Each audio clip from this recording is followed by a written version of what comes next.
नमस्कार दोस्तों, स्वागत है आपका हमारे चैनल दिव्य स्टोरीज में। आज हम आपको सुनाने जा रहे हैं सोमवार व्रत कथा। अमरपुर नगर में एक धनी व्यापारी रहता था, पर वह व्यापारी अंतर्मन से बहुत दुखी था, क्योंकि उस व्यापारी का कोई पुत्र नहीं था। दिन रात उसे एक ही चिंता सताती थी, उसके मृत्यु के बाद उसके इतने बड़े व्यापार और धन संपत्ति को कौन संभालेगा। पुत्र पाने की इच्छा से वह व्यापारी प्रति सोमवार शिव की व्रत पूजा किया करता था। सायंकाल को व्यापारी शिव मंदिर में जाकर भगवान शिव के सामने घी का दीपक जलाया करता था।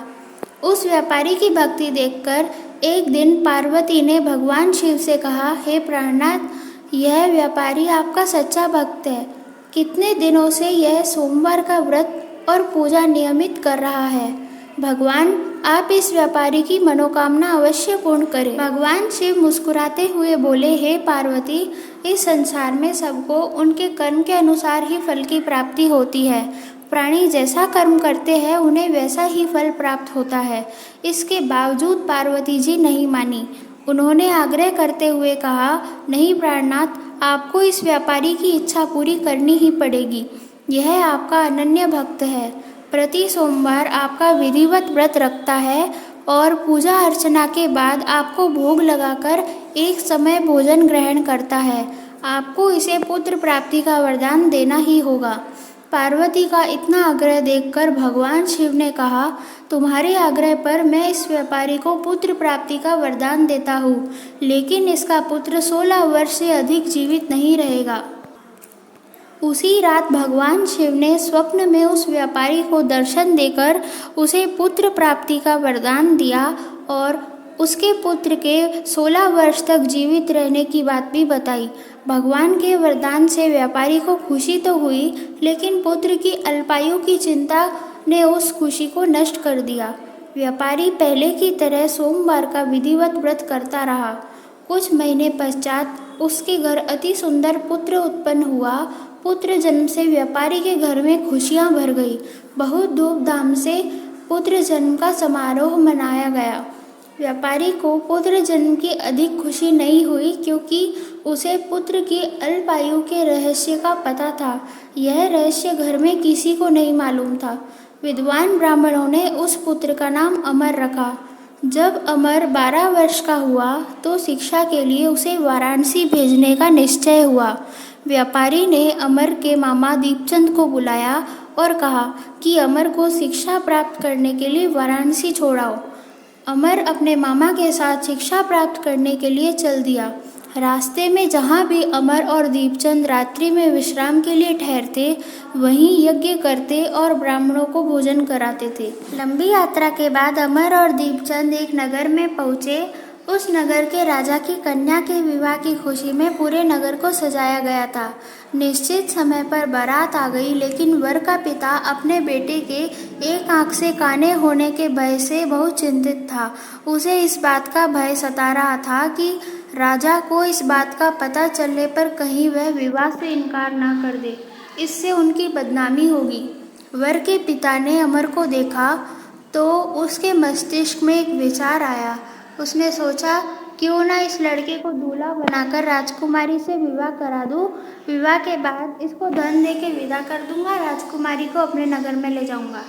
वर के पिता ने इसी संबंध में अमर और दीपचंद से बात की।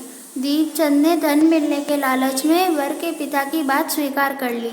अमर को दूल्हे के वस्त्र पहनाकर राजकुमारी चंद्रिका से विवाह करा दिया गया। राजा ने बहुत सा धन देकर राजकुमारी को विदा किया। अमर जब लौट रहा था तो सच नहीं छिपा सका और उसने राजकुमारी की ओढ़नी पर लिख दिया, राजकुमारी चंद्रिका, तुम्हारा विवाह तो मेरे साथ हुआ था। मैं तो वाराणसी में शिक्षा प्राप्त करने जा रहा हूँ। अब तुम्हें जिस नवयुवक की पत्नी बनना पड़ेगा वह काना है।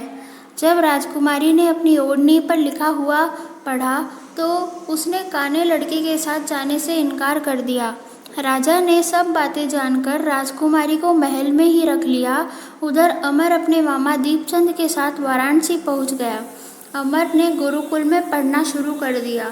जब अमर की आयु 16 वर्ष पूरी हुई तो उसने एक यज्ञ किया। यज्ञ की समाप्ति पर ब्राह्मणों को भोजन कराया, खूब अन्न वस्त्र दान किए।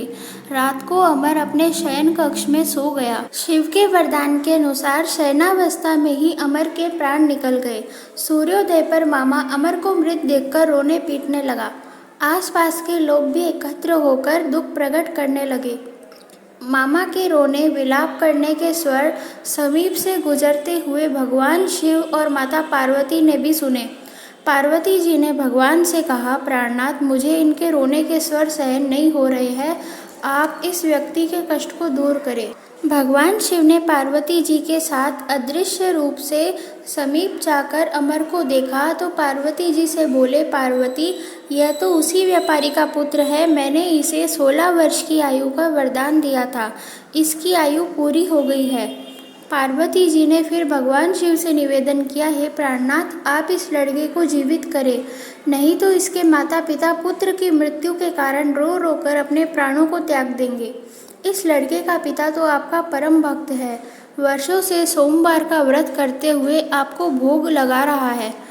पार्वती के आग्रह करने पर भगवान शिव ने उस लड़के को जीवित होने का वरदान दे दिया और कुछ ही पल में वह जीवित होकर उठ बैठा। शिक्षा समाप्त करके अमर मामा के साथ अपने नगर की ओर चल पड़ा। दोनों चलते हुए उसी नगर में पहुँचे जहाँ अमर का विवाह हुआ था। उस नगर में भी अमर ने यज्ञ का आयोजन किया। समीप से गुजरते हुए नगर के राजा ने यज्ञ का आयोजन देखा। राजा ने अमर को तुरंत पहचान लिया। यज्ञ समाप्त होने पर राजा अमर और उसके मामा को महल में ले गया और कुछ दिन उन्हें महल में रखकर बहुत सा धन वस्त्र देकर राजकुमारी के साथ विदा किया। रास्ते में सुरक्षा के लिए राजा ने बहुत से सैनिकों को भी साथ में भेजा। दीपचंद ने नगर में पहुंचते ही एक दूत को घर भेजकर अपने आगमन की सूचना भेजी।